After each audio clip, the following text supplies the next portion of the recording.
मेरे प्रिय भाई और बहनों, हमें इस्यास नबी के ग्रंथ के अध्याय 2 में एक बहुत सुंदर वचन पढ़ने को मिलता है। वाक्य 3 में वहाँ लिखा हुआ है, आओ हम प्रभु के पर्वत पर चढ़ें, याकूब के ईश्वर के मंदिर चलें, जिससे वह हमें अपने मार्ग दिखाए और हम उसके पथ पर चलते रहें।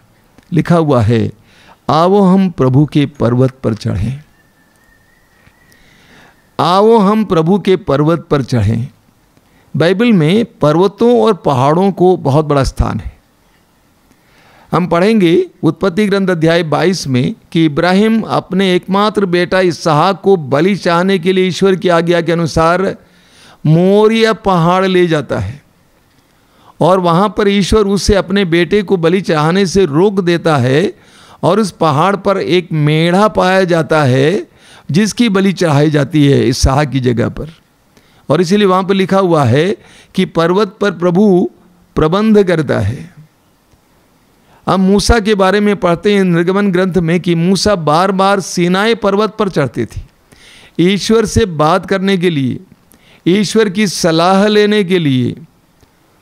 निर्गमन ग्रंथ अध्याय 34 में हम पढ़ते हैं कि मूसा 40 दिन और 40 रात उपवास और प्रार्थना में सीनाई पर्वत पर बिताए। सीनाई पर्वत पर बिताए 40 दिन और 40 रात, और उस पर्वत पर उसकी मुलाकात ईश्वर से हुई। ईश्वर ने 10 आज्ञाएं उसे दी जो पाटियों पर लिखित हुई, जिसको लेकर मूसा पर्वत पर से नीचे उतरते हैं।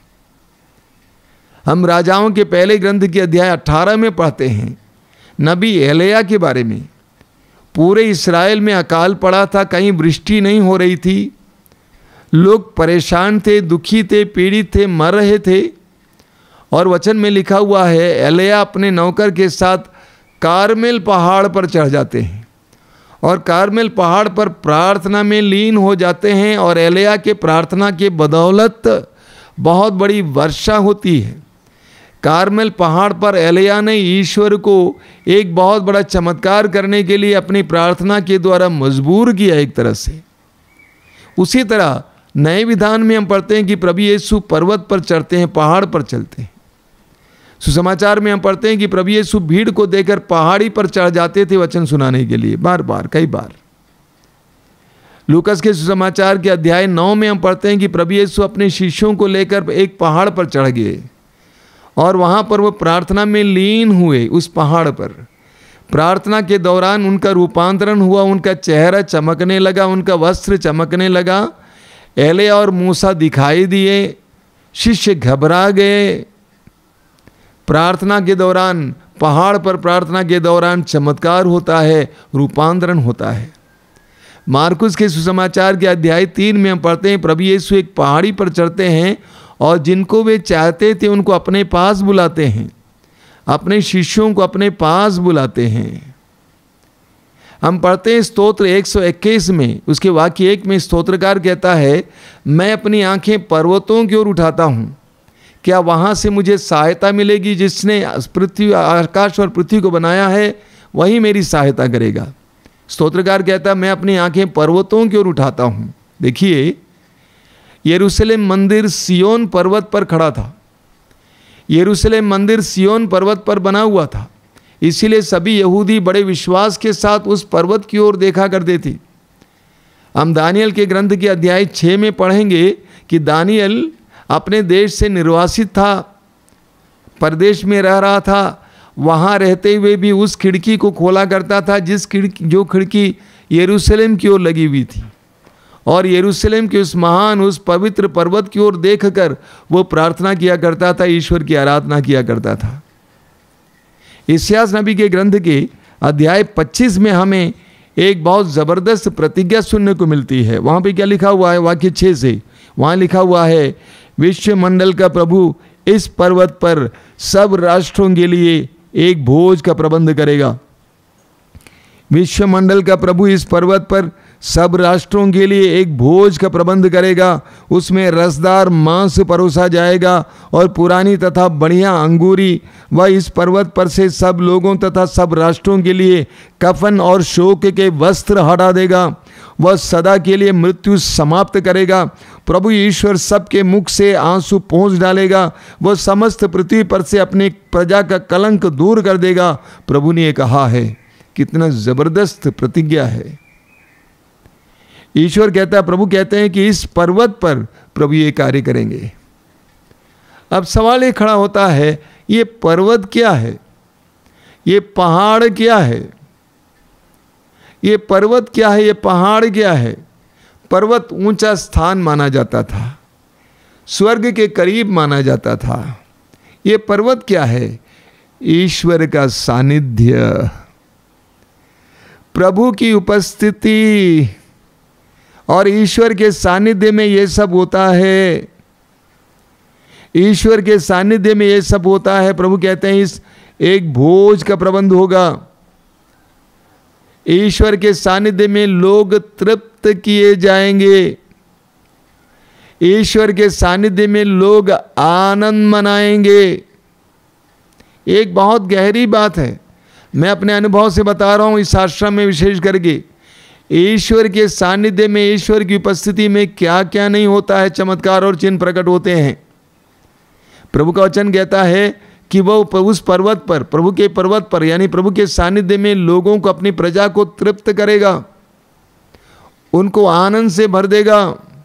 स्तोत्र में लिखा है, स्तोत्र 16 वाक्य 11 में, अंग्रेजी में इसका अनुवाद और बेहतर है, in your presence is the fullness of Joy, यानी तेरे सानिध्य में परिपूर्ण आनंद मिलता है।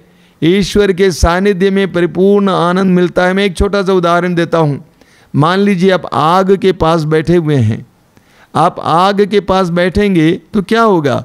आग की गर्मी आपके शरीर में प्रवेश करेगी, आप चाहें या ना चाहें। आप धूप में बैठेंगे तो क्या होगा? धूप की गर्मी आपके शरीर में प्रवेश करेगी, आप चाहें या ना चाहें। इसी तरह प्रभु के सानिध्य में परिपूर्ण आनंद प्राप्त होता, वचन कहता है। स्तोत्र 84 उसके वाक्य 5 में लिखा हुआ है, धन्य है वे जो तेरे मंदिर में निवास करते हैं। अंग्रेजी में इसका अनुवाद है, happy are those who dwell in your temple, यानी तेरे निवास स्थान में रहने वाले आनंदित हैं, खुश हैं। प्रभु के सानिध्य में आनंद उपलब्ध होता है। आगे लिखा हुआ है कि प्रभु सब लोगों तथा राष्ट्रों के लिए कफन और शोक का वस्त्र हटा देगा। प्रभु के सानिध्य में यह होता है, प्रभु की उपस्थिति में यह होता है मेरे भाई और बहनों। हर प्रकार का शोक मिट जाता है। अभी पहले कोरोना के बाद एक जवान बेटी आश्रम आई थी, करीब 25 साल की। उसका पिता गुजर गया था और इतनी दुखी थी, वो काम नहीं कर रही थी, काम को उसने छोड़ दिया। इतनी दुखी होकर आई थी, उसने हमारे प्रार्थना दल के सदस्यों के साथ संपर्क किया और आश्रम आई। मेरे सामने बैठते समय भी बहुत दुखी थी। मैंने उसको प्रार्थना करने के लिए प्रेरित किया और कहा कि तुमको दर्शन भवन में घंटों बिताना है। मैं आपको बताऊंगा कि जाते समय आनंदित होकर वापस गई थी। मेरे गिरने के बाद वो आई थी मिलने के लिए, मैं उसका नाम लेना नहीं चाहता। प्रभु के सानिध्य में हमारा शोक मिट जाता है। कितने ही लोग साधना में भाग लेने के बाद मुझे बताते हैं कि उनका शोक मिट गया, वो आनंद से भर गए। हमारे आश्रम में कुछ भाई लोग आते हैं 1 महीने के अनुभव के लिए।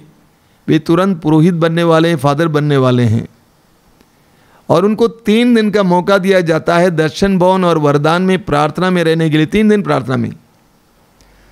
और हर ग्रुप से मैं पूछा करता था कि आपका क्या अनुभव है। मैं आपको बताना चाहता हूं, पहला अनुभव उन्होंने कहा कि आनंद,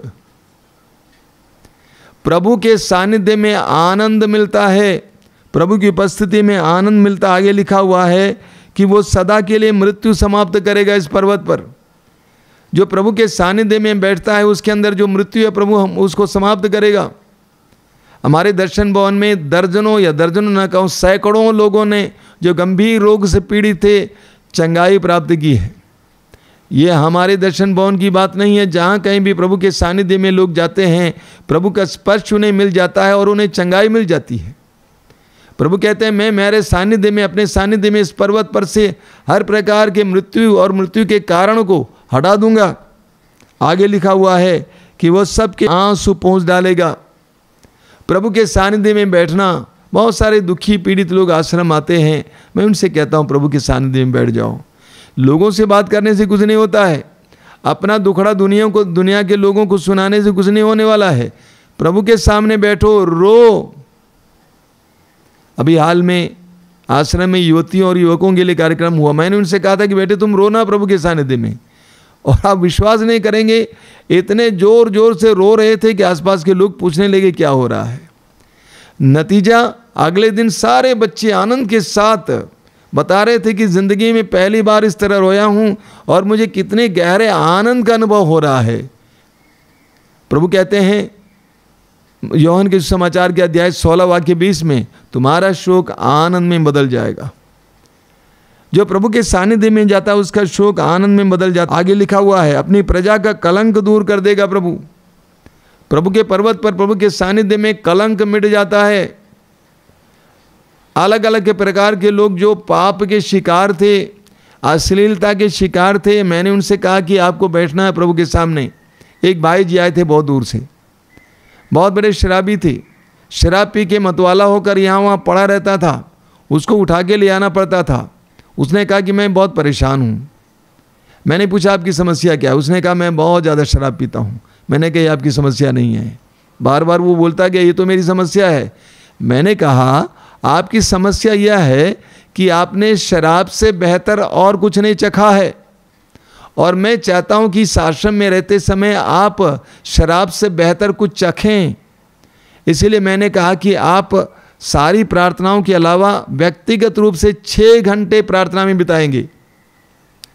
और वो मेरी ओर ताकता रह गया कि 6 घंटे हम प्रार्थना में बिताएंगे। उसने जाकर एक नई बाइबल खरीद ली। मैंने देखा कि हमारे जितने भी मंदिर यहाँ पे प्रार्थनालय हैं, उन सारे प्रार्थनालयों में वो जाया करता था, घंटों प्रभु के सामने बैठता था। विश्वास कीजिए 3 महीने के अंदर वो शराब से, नशे से पूर्ण रूप से छुटकारा प्राप्त किया। आज भी वो सही सलामत है। जो प्रभु के सानिध्य में जाता है उसके जीवन में चमत्कार और चिन्ह प्रकट होते हैं। मुझे बड़ा दुख लगता है, लोगों को मैं बताता हूँ कि प्रभु के सानिध्य में जाओ, प्रभु की उपस्थिति में बैठो, क्योंकि ये प्रभु की प्रतिज्ञा है, लेकिन वो प्रभु की उपस्थिति में बैठने को तैयार नहीं है। मेरे सामने बैठकर घंटों बात करने को तैयार हैं, प्रभु के सानिध्य में बैठने के लिए तैयार नहीं है। मैं आपसे सच कहता हूं, अगर आप ईमानदारी के साथ प्रभु की उपस्थिति में बैठेंगे और प्रभु से संपर्क बनाए रखेंगे, आपके जीवन में प्रभु चमत्कार और चिन्ह प्रकट करेंगे।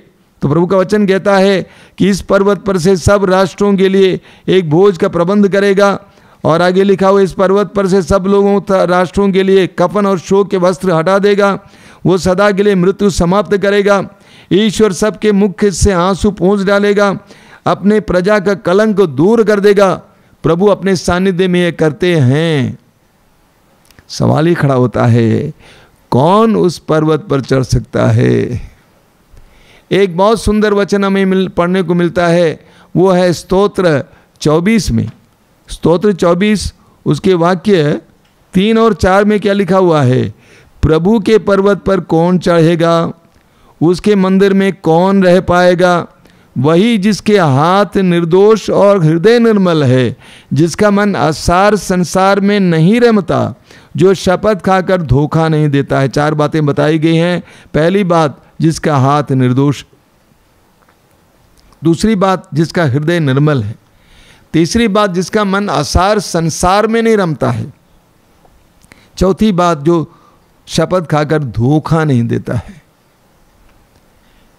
ईश्वर के पर्वत पर चमत्कार होता है, प्रभु के सानिध्य में चमत्कार होता है, मैंने आपसे कहा। लेकिन कौन प्रभु के पर्वत पर चढ़ सकता है? कौन प्रभु के निवास स्थान में जा सकता है? कौन प्रभु के सानिध्य में जा सकता है? 4 बातें बताई गई हैं। ये हमारे लिए आज बहुत महत्वपूर्ण बात है। पहली बात, जिसके हाथ निर्दोष हैं। जिसके हाथ निर्दोष हैं। इस्यास नबी के ग्रंथ के अध्याय 1 उसके वाक्य 15 में लिखा हुआ है, जब तुम प्रार्थना में अपने हाथों को ऊपर उठाओगे, मैं अपने आंखों को फेर लूंगा। जब तुम प्रार्थनाओं में अपने हाथों को ऊपर की ओर आसमान की ओर उठाओगे, मैं अपनी आंखें फेर लूंगा। जब तुम ऊंची ऊंची प्रार्थनाएं करोगे, मैं उसको अनसुना कर दूंगा। क्यों? क्योंकि तुम्हारे हाथ रक्त से रंगे हुए हैं। प्रार्थना करना काफ़ी नहीं है, प्रभु के सानिध्य में जाना काफ़ी नहीं है। प्रभु कहते तुम्हारे हाथ पाप से रक्त से रंगे हुए हैं। जिसके हाथ निर्दोष है, यानी जिसके अंदर पाप नहीं है, अश्लीलता, पाप, बुराइयां, अपराध, अन्याय, बेईमानी, तो आप सवाल करेंगे तो क्या पापी प्रभु के पर्वत पर नहीं चढ़ सकता है? क्या प्रभु के सानिध्य में नहीं जा सकता है? जरूर जा सकता है, पश्चाताप के साथ जाना होगा। सच्चे पश्चाताप के साथ प्रभु के सानिध्य में जाएंगे, आपको वो सारी बातें मिलेंगी जो प्रतिज्ञा में दी गई हैं। दूसरी बात, जिसका हृदय निर्मल है। प्रभु यीशु स्वयं कहते हैं मत्ती के सुसमाचार के अध्याय 5 में, धन्य है जिनका हृदय निर्मल है, वे ईश्वर के दर्शन करेंगे। तो ईश्वर के दर्शन, ईश्वर का अनुभव, ईश्वर की कृपा का अनुभव वे ही कर सकते हैं जिनका हृदय निर्मल है, यानी जिसमें कपट नहीं है, छल नहीं है, विद्वेष नहीं है, क्रोध नहीं है। मत्ती अध्याय 5 वाक्य 23 और 24 को आपने पढ़ा है। प्रभु कहते हैं जब तुम वेदी पर भेंट चढ़ा रहे हो, तुम्हें याद आए किसी को तुम्हारे प्रति कोई समस्या है, अपनी भेंट को वहीं छोड़ दो, जाकर मेल मिलाप कर लो, तब आकर भेंट चढ़ाओ। यानी तुम्हारी भेंट बिना मेल मिलाप के स्वीकार्य नहीं है। जिसका हृदय निर्मल है, जिसके हृदय में वासना नहीं है, अश्लीलता नहीं है, कपट नहीं है, धोखा नहीं है, जब हमारा हृदय निर्मल होगा तब हम प्रभु के सानिध्य में जाने लायक होंगे, प्रभु के जुड़ने से जुड़ने लायक होंगे, प्रभु के दर्शन के लायक होंगे, प्रभु की कृपा के लायक होंगे। तीसरी बात बताई गई है, जिसका मन आसार संसार में नहीं रमता है। जिसका मन आसार संसार में नहीं रमता, यानी जो सांसारिक नहीं है।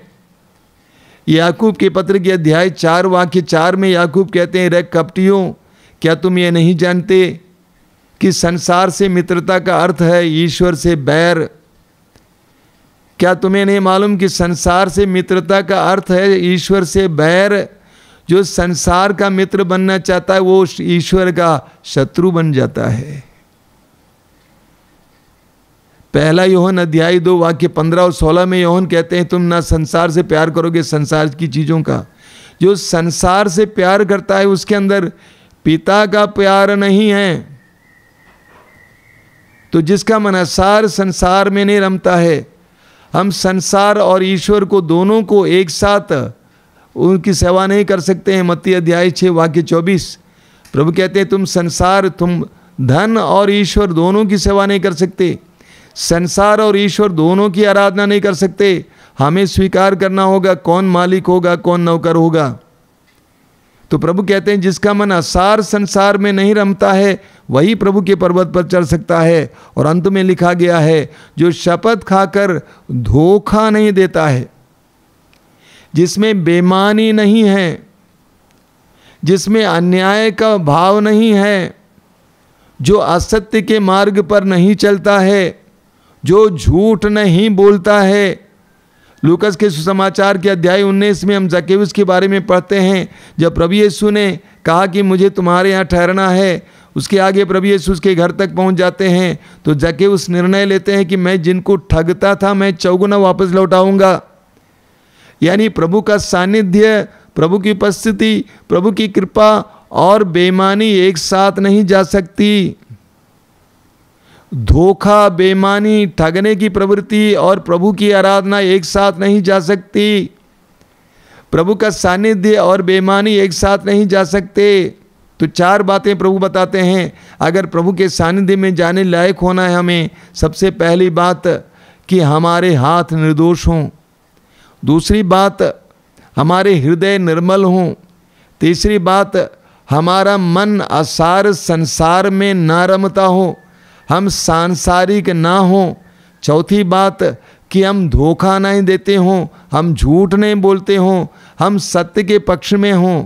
मेरे प्रिय भाई और बहनों, मैं आज आपको बताना चाहता हूँ कि प्रभु की उपस्थिति में चमत्कार और चिन्ह होते हैं। अंग्रेजी में कहा जाता है प्रेयर मूव्स माउंटेन्स, यानी प्रार्थना पहाड़ों को भी हटा सकती है। प्रभु यीशु ने स्वयं कहा है मत्ती के सुसमाचार के अध्याय 21 वाक्य 22 में, प्रभु ने कहा है यदि तुम विश्वास के साथ प्रार्थना करोगे वैसा ही होगा। मार्कुस अध्याय 11 वाक्य 24 में प्रभु ने कहा है प्रार्थना में तुम जो मांगते हो विश्वास करो कि तुम्हें मिल चुका हो, तुम्हें मिल जाएगा। तो प्रभु की उपस्थिति में बड़े बड़े चमत्कार और चिन्ह प्रकट होंगे। उसके लिए आवश्यक है कि हम प्रभु की उपस्थिति में जाएं। मुझे माफ करना, कई लोगों में मनुष्यों के पास जाने की प्रवृत्ति है। वे सिर्फ काउंसलिंग चाहते हैं, मनुष्यों के पास जाना चाहते हैं, लेकिन ईश्वर के सानिध्य में प्रभु की उपस्थिति में जाने को तैयार नहीं है। प्रार्थना में प्रभु की उपस्थिति में बड़े बड़े चिन्ह और चमत्कार प्रकट होते हैं। आज मैं आपसे अनुरोध करूंगा प्रभु की उपस्थिति में जाइए। प्रभु यीशु ने क्या कहा मत्ती अध्याय 6 में उसके वाक्य 6 में कि जब तुम प्रार्थना करते हो अपने कमरे में जाओ, दरवाज़ा बंद करो और एकांत में प्रार्थना करो, और तुम्हारा स्वर्गीय पिता जो एकांत को भी देखता है वो तुम्हें पुरस्कार देगा। देखिए, उस एकांत में तुम्हारा स्वर्गीय पिता तुम्हें पुरस्कार देगा। यानी गहरी प्रार्थना, एकांत की प्रार्थना में दम है, शक्ति है, ताकत है। इस्यास नबी में नबी कहता है कि आओ हम प्रभु के पर्वत पर चढ़ें, आओ हम प्रभु के पर्वत पर चढ़ें। हम सभी लोग प्रभु के पर्वत पर चढ़ें, प्रभु के सानिध्य जाएं, प्रभु की उपस्थिति जाएं, ताकि प्रभु के चमत्कार और चिन्ह हमारे जीवन में भी प्रकट हो जाएं। देखिए स्तोत्रकार क्या कहते हैं, स्तोत्र 84 में उसके वाक्य 5 से, तेरे मंदिर में रहने वाले धन्य हैं वे निरंतर तेरा स्तुतिगान करते। आगे लिखा हुआ है, धन्य है वे जो तुझसे बल पाकर तेरे पर्वत सियोन की तीर्थ यात्रा करते हैं। धन्य है वे जो तुझसे बल पाकर तेरे पर्वत सियोन की तीर्थ यात्रा करते हैं। यहूदी बड़े बड़े पर्वों के अवसर पर यरूशलेम मंदिर जाया करते थे। वे जहाँ कहीं भी थे वहाँ से तीर्थ यात्रा करते थे मंदिर की ओर। उनका लक्ष्य एक था, वो मंदिर, वो पर्वत, सियोन पर्वत जहाँ पर यरूशलेम मंदिर था, और वहाँ पर उनको ईश्वर से सांत्वना मिलती थी, ईश्वर से कृपाएं प्राप्त हो जाती थी। आगे लिखा हुआ है, वे सूखी घाट ही पार करते हुए उसे निर्जर भूमि बनाते हैं। आगे लिखा हुआ है, चलते चलते उनका उत्साह बढ़ता है और वे सियोन में प्रभु के सामने उपस्थित होते हैं। यहूदी लोग बड़े आनंद के साथ जाते थे। स्तोत्र 122 में हम पढ़ते हैं, वहाँ लिखा हुआ है वाक्य 1 में, मैं ये सुनकर आनंदित हो उठा, आओ हम ईश्वर के मंदिर चले। यहूदी आनंदित होते थे जब त्योहार के दिन की घोषणा होती थी, और लोग बड़े आनंद के साथ जाते थे। वचन में लिखा हुआ है, चलते चलते उनका उत्साह बढ़ता है कि हम प्रभु के पर्वत पर जा रहे हैं, प्रभु के निवास की ओर जा रहे हैं, और वे सियोन में प्रभु के सामने उपस्थित होते हैं। एक लक्ष्य था, प्रभु का सानिध्य, प्रभु का पर्वत। आगे क्या लिखा हुआ है, 1000 दिनों तक और कहीं रहने की अपेक्षा एक दिन तेरे प्रांगण में बिताना अच्छा है। कितनी जबरदस्त बात है। स्तोत्रकार कहता है, 1000 दिनों तक और कहीं रहने की अपेक्षा एक दिन तेरे प्रांगण में बिताना अच्छा है। दुष्टों के शिविरों में रहने की अपेक्षा ईश्वर के मंदिर की सीढ़ियों पर खड़ा होना अच्छा है। और एक बार सुनिए, वचन में लिखा हुआ है, 1000 दिनों तक और कहीं रहने की अपेक्षा एक दिन तेरे प्रांगण में बिताना अच्छा है। आगे, दुष्टों के शिविरों में रहने की अपेक्षा ईश्वर के मंदिर की सीढ़ियों पर खड़ा होना अच्छा है। इसीलिए स्तोत्रकार कहता है, तेरे मंदिर में रहने वाले धन्य हैं। अंग्रेजी में उसका अनुवाद है, happy are those who dwell in your temple. यानी तेरे मंदिर में रहने वाले खुश हैं, आनंदित हैं। मेरे प्रिय भाई और बहनों, हम अपने प्रतिदिन के जीवन में व्यस्त रहते हैं, अलग अलग प्रकार के कार्यों में व्यस्त हैं। ये एक सच्चाई है। संत पौलुस कहते हैं, जो काम ना करता हो वो भोजन ना करे। हम व्यस्त ज़रूर हैं, लेकिन प्रभु के निवास स्थान में जाने के लिए, प्रभु के सानिध्य में जाने के लिए हमें समय निकालने की आवश्यकता है। मैंने कई ऐसे मसीही परिवारों को देखा है जो कभी साधना ही नहीं करते हैं, प्रार्थना के लिए समय अलग नहीं निकालते हैं।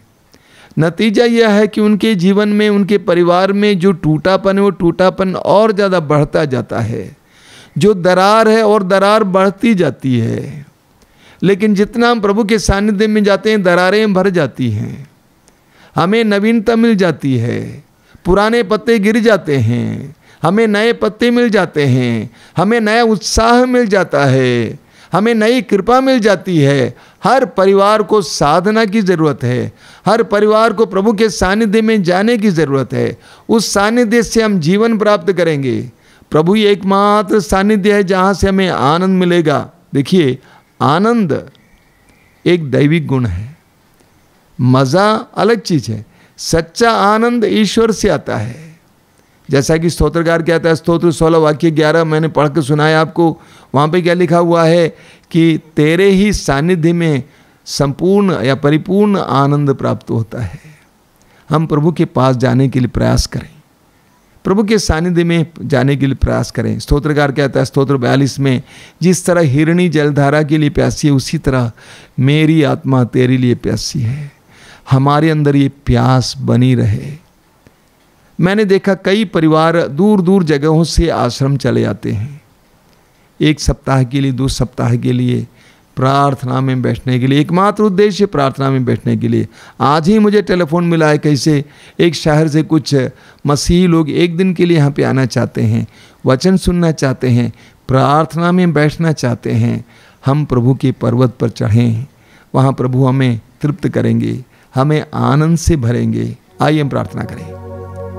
प्रभु यीशु, धन्यवाद देते हैं इन सारे वचनों के लिए, तेरी आशीषों के लिए, तेरी कृपाओं के लिए धन्यवाद देते हैं। तू सदा हमारे इंतजार में रहता है, तू उस पवित्र पर्वत पर निवास करते हुए हमारे इंतजार में रहता है। तेरे सानिध्य में तू हमें आह्वान करता है। तूने स्वयं कहा था कि मांदे बोझ से दबे लोगों, तुम सबके सब मेरे पास आओ, मैं तुम्हें विश्राम दूंगा। तू आह्वान कर रहा है, तू बुला रहा है। इस संसार के सभी थके मांदे, बोझ से दबे, परेशान, बेचैन, लाचार, अशांत भाई बहनों के लिए समय प्रार्थना करता हूं। प्रभु तेरे पास आने के लिए उन्हें कृपा दीजिए, तेरी उपस्थिति में आने के लिए उन्हें कृपा दीजिए, तेरे सानिध्य में कुछ समय बिताने के लिए कृपा दीजिए। स्तोत्रकार की तरह उन्हें भी आनंदित कीजिए, उत्साहित कीजिए कि तेरे पास आ जाएं, वे उत्साह के साथ तेरे पास आ जाएं और तेरे सानिध्य से कृपाएं प्राप्त करें। तूने कहा अपने पवित्र वचन में कि उस पवित्र पर्वत पर हर प्रकार के कलंक को मिटाया जाएगा, आंसू पोंछा जाएगा, शोक को मिटाया जाएगा। तेरे सानिध्य से ऐसा अनुभव करने के लिए मेरे भाई बहनों को कृपा दीजिए। प्रभु यीशु, इन वचनों को सुनने वाले मेरे भाई बहनों को प्रार्थना का वरदान दीजिए, तेरी उपस्थिति में आने का वरदान दीजिए। उनको हर प्रकार के अविश्वास के बंधन से छुटकारा देकर तेरी उपस्थिति में आने के लिए कृपा दीजिए।